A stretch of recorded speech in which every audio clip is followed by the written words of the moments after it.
It's not easy to define the word collectivism in a few sentences because there are so many aspects to it. But it is easy enough to recognize a few of the major aspects, and you'll recognize it. One of the major aspects of collectivism is that it's based on the principle that the individual must be sacrificed, if necessary, for the greater good of the greater number. You'll find that under all forms of collectivism, whether it be Nazism, communism, fascism, socialism, or neoconism, or whatever you want to do. All of these forms of collectivism have that fundamental philosophy or ideology beneath it.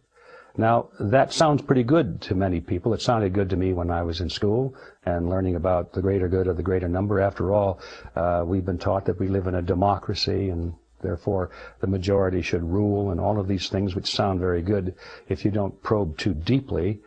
And so many people think that that's a good concept, but it's a terrible concept when you follow it to its roots. Because you see, there's no such thing as a group. A group doesn't really exist. It's all in the mind. The word group is an abstraction.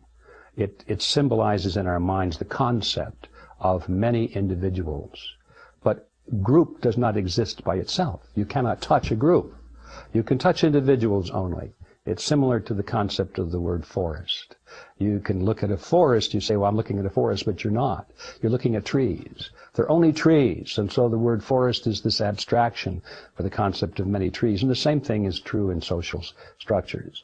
The word group is a very deceptive word. We think that the group somehow has rights. Well, since there is no such thing as a group, we're really dealing with the concept of many individuals having somehow more rights than a smaller group of individuals. And so that really, if you follow it all the way to its core, is a question of mathematics.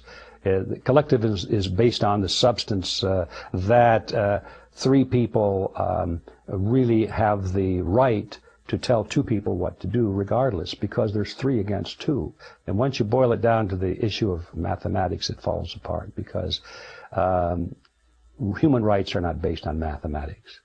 I know we don't have time for a lot of this, but something that just occurred to me this morning when I was thinking about this concept. They say that the greater good of the greater number is accomplished by giving the larger number the right to dictate to the smaller number. But when you think it through, it's just the opposite. Let's suppose that you had 4 different elements in society. You had a group called red, a group called green, a group that's blue, and then a smaller group that are purple.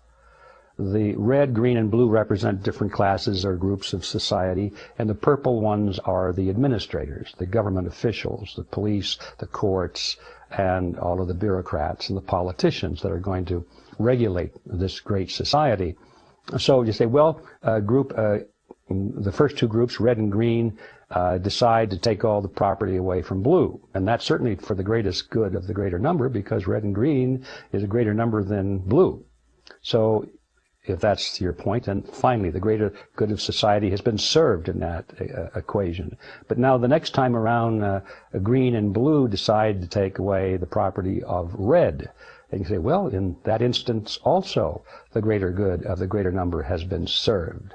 And then finally, to round it out, you get, what did they do? Red and green, green and blue. Well, blue and red then get together and take away the property of green. And here again, the greater good of the greater number has been served.